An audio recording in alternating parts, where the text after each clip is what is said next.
انسان کا خاتمہ بھی اچھا ہوتا ہے، ایمان کو لے کر سلامت چلا جاتا ہے، لہذا لاکھ سال کی عبادت پر بھی اس کا بھروسہ نہیں۔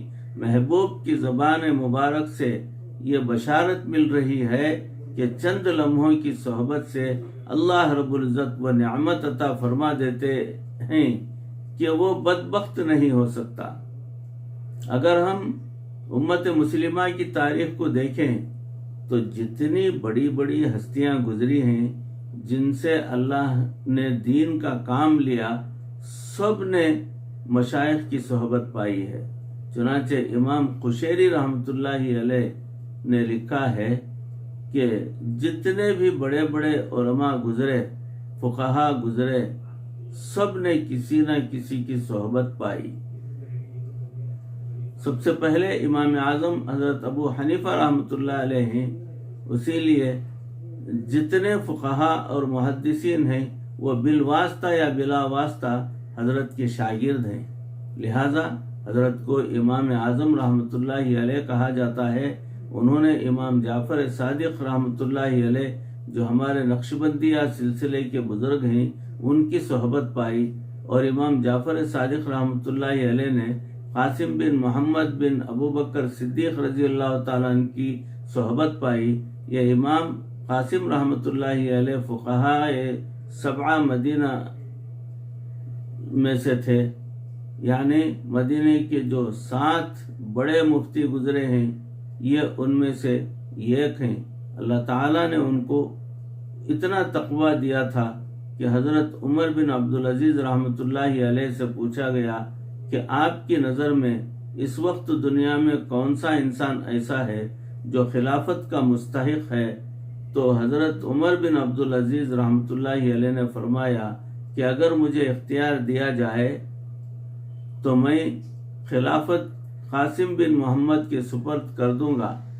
اس درجے کے بزرگ تھے اور انہوں نے فیض پایا حضرت سلمان فارسی رضی اللہ تعالیٰ عنہ سے، اور انہوں نے فیض پایا صدیق اکبر رضی اللہ تعالیٰ عنہ سے۔ یہ امام جعفر صادق رحمۃ اللہ علیہ ہمارے سلسلے کی کڑی ہیں، ہمارے سلسلے کی کڑی میں سے ایک ہیں۔ حضرت امام ابو حنیفہ رحمۃ اللہ علیہ امام جعفر صادق رحمۃ اللہ علیہ کی صحبت میں رہے، 2 سال مختلف موقعوں پر ملنا جلنا رہا، مگر اس ملنے کا اثر کیا ہوا کہ امام صاحب نے اپنی مبارک زبان سے یہ فرمایا، لولس سنتان لہلک النعمان، اگر میری زندگی کے یہ 2 سال نہ ہوتے تو نعمان ہلاک ہی ہو جاتا۔ اللہ اکبر۔ یعنی ان کی صحبت میں حضرت ابو حنیفہ رحمۃ اللہ علیہ، امام جعفر صادق رحمۃ اللہ علیہ کی صحبت میں رہنے کی وجہ سے آپ کو اتنا فیض ملا کہ وہ 2 سال جو ہے فیض ان کو ملا تھا، تو اس میں وہ جو ہے اللہ کی بارگاہ میں بھی بہت اونچا مقام پا لیا۔ بھائیوں، عزیزوں، بزرگوں، دوستوں، معزز خواتین، ہماری ماں بہنوں، سلسلہ جو ہے چل رہا ہے۔ اس سلسلے کی اگلی کڑی انشاءاللہ اگلی نشست میں آپ کی روبرو پیش کرنے کی کوشش کروں گا۔ اللہ رب العزت ان کہی سنی باتوں پر اس عاجز کو بھی، آپ تمام کو بھی عمل کرنے کی توفیق عطا فرمائے، دنیا اور آخرت بہتر فرمائے، مرتے دم تک پروردگار کسی کا محتاج نہ بنائے، ایمان پر اور کلمے والی موت پر ہمارا خاتمہ فرمائے۔ وآخر دعوانا ان الحمدللہ رب العالمین۔ السلام علیکم ورحمۃ اللہ وبرکاتہ۔